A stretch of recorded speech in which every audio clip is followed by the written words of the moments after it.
panghatag kanunay sa tanan nga mga buhi ug ayaw hikalimti ang paghandom sa mga nangamatay.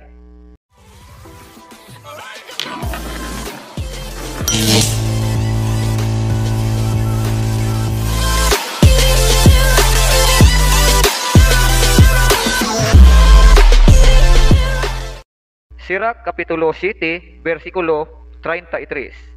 Panghatag kanunay sa tanan nga mga buhi ug ayaw hikalimti ang paghandom sa mga nangamatay. Mo na nga kaming mga Katoliko, aduna gayoy paghandom alang sa mga minahal namo sa kinabuhi ngaming kaliwan na niining kalibutan na. Unsa may buot ipasabot mga kaigsuunan niining All Souls Day o adlaw sa mga patay o naila nga kalag-kalag. Subak ra ba ni sa mga kaigsuunan nato nga mga dili Katoliko. Ila kining gisaway, ila kining gisubak nga kana kunong mao nga pagtulun-an walay mabasa diha sa Biblia mga kaigsuunan. Ato ning hatagan og pagtagad mga kaigsuunan. Unsa may buot ipasabot sa All Souls Day? Ang All Souls Day o adlaw sa mga patay mga kaigsuunan mao ang paghandom sa mga magtotoo nga mibiya na sa kalibutan. Nganong handomon man namong mga Katoliko ang mga nangamatay. Gihandom namong mga Katoliko ang mga kaparintihan, mga minahal namo sa kinabuhi ngaming taliwan na niining kalibutan na tungod kay gipadayag kini sa Dios o gisulat sa iyang katawhan. Matud pa diha sa balaang kasulatan sa teksto nga akong gibasa sa Sirach Kapitulo 7 versikulo 33. Giingon kini nga pagmanggihatagon sa tanan nga mga buhi ug ayaw hikalimti ang paghandom sa mga minatay. Agig paghandom sa mga nangamatay mao na nga ang tanang mga matuohong Katoliko matag Nobyembre 1 ug Nobyembre 2 muadto gayud sa sementeryo aron sa pagduaw sa namatay.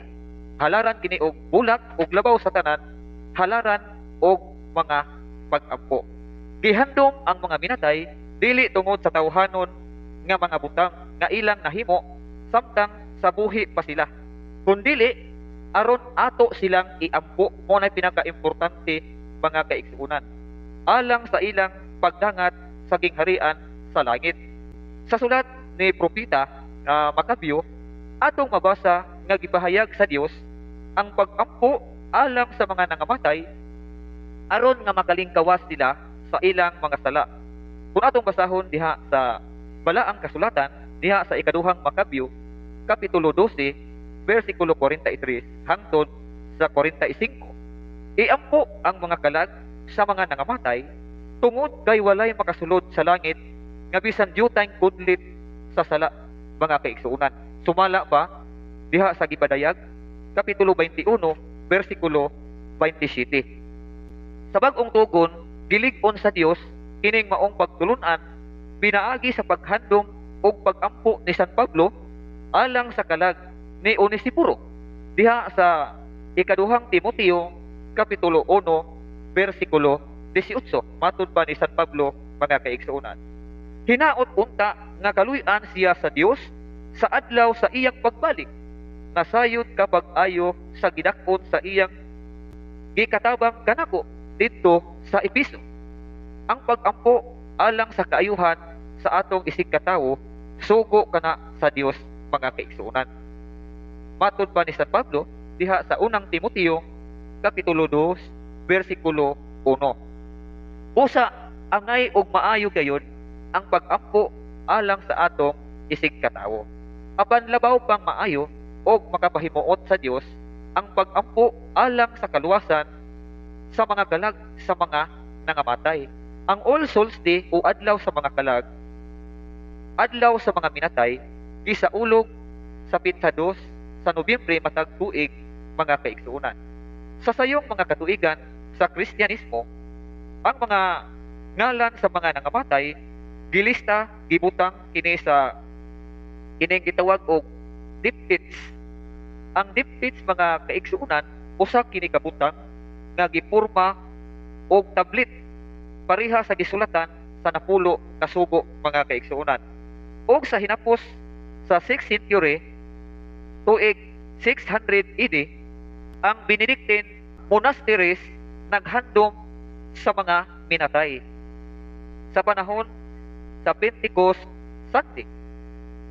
Ang mga Kristiyano sa Espanya sa panahon ni San Isidro naghandom sa mga minatay adlaw Sabado sa dili pa ang Domingo sa Pentecostes.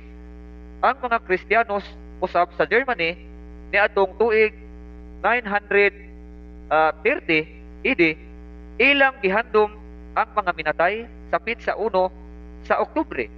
Og niadtong tuig 1048 AD gisaulog ni San Odilo nga usa ka abot sa Cluny, France, ang paghandom sa mga minatay human sa All Saints Day buot ipasabot pitsa 2 na sa Nobyembre. Ang abot mao ang pangulo sa mga monghe mga kaigsuonan. Ang pitsa 2 sa Nobyembre giuyunan tibuok simbahan sa tibuok kalibutan mao nga hangtod karon matag Nobyembre 2 ang atong pagsaulog sa adlaw sa mga patay o All Souls Day mga kaigsuonan. Biblikal ang paghandom sa mga kalag sa mga nangamatay. Unya matod pa sa atong mga kaigsuonan nga mga protestante, wala kunoy mabasa diha sa Biblia nga kalag-kalag. Dili tinuod mga kaigsuonan nga walay mabasa nga kalag-kalag diha sa Biblia. Kay bisan gani sa King James version mga kaigsuonan, dunay mabasa nga kalag-kalag diha sa San Lucas kapitulo 12 bersikulo 19 mga kaigsuonan. Mabasa gayon nato diha ang kalag-kalag. Dili tinuod kining giingon sa mga protestante nga walay mabasa mga kaigsuonan.